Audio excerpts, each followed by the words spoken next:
ఒకవైపేమో ఖజానా లేదంటావు, డబ్బులు లేవంటావు, రైతులకు రైతు బంధు ఇవ్వమంటే డబ్బులు లేవంటావు, విద్యార్థులకు ఫీజు రియంబర్స్మెంట్ ఇవ్వమంటే డబ్బులు లేవంటావు, రిటైర్డ్ ఉద్యోగులకు పెన్షన్ బెనిఫిట్లు ఇవ్వండి అంటే డబ్బులు లేవంటావు. కానీ 1,50,000 కోట్లతోని మూసీ సుందరీకరణకు మరి డబ్బులు ఎక్కడి నుంచి వచ్చినాయి?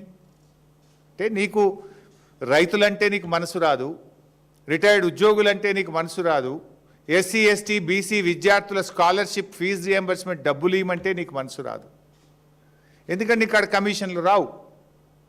ఈ 1,50,000 కోట్ల రూపాయలతోని నీ కమిషన్లు, నువ్వు రియల్ ఎస్టేట్ రూపంలో నీ లూటిఫికేషన్ ఇక్కడ వస్తుంది కనుక దీని ఎంటబడ్డవు. నువ్వు నీ ప్రాధాన్యతలు రైతులు కాదు, నీ ప్రాధాన్యతలు విద్యార్థులు కాదు, నీ ప్రాధాన్యతల్లో ఉద్యోగులు రిటైర్డ్ ఉద్యోగులు లేరు.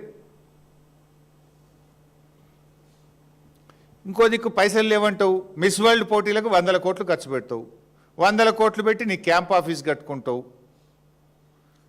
100 కోట్లు ఖర్చు పెట్టి ఫుట్బాల్ షోకులు తీర్చుకుంటావు, 100 కోట్లు ఖర్చు పెట్టి ఇతర రాష్ట్రాల్లో పేపర్ అడ్వర్టైజ్మెంట్లు ఇచ్చుకుంటావు, 1,00,000 కోట్లు ఖర్చు పెట్టి మూసీ బ్యూటిఫికేషన్ చేస్తా అంటావు, 1,00,000 కోట్లు ఖర్చు పెట్టి ఫ్యూచర్ సిటీ కడతా అంటావు.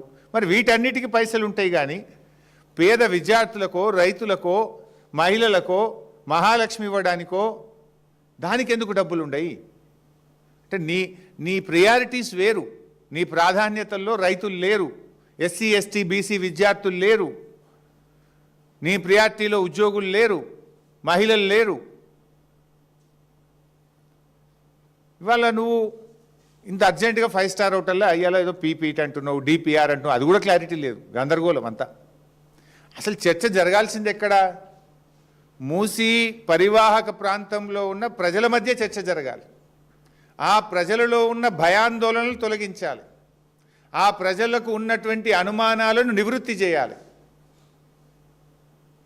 అంతా ఆగమాగం, సగం సగం, ఏది సరిగా ఉండదు. నీది అన్ని అబద్ధాలు, Goebbels Goebbels Goebbels. Revanth Reddy కాదు, గోబల్స్ రెడ్డి నువ్వు. నేను ఆధారాలతో సహా చెప్తా, ఉత్తమాటలతో. ఎన్నడన్నా దేవుని మీద ఒట్టు పెట్టి కూడా మాట తప్పినవు నువ్వు.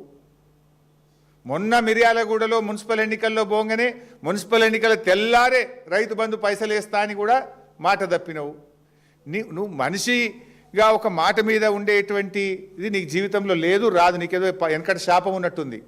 నిజాలు మాట్లాడడు రేవంత్ రెడ్డి అనే ఒక శాపం మీద ఉన్నట్టుంది. అబద్ధాలు తప్ప నువ్వు ఎన్నడూ జీవితంలో నిజాలు మాట్లాడవు. నువ్వు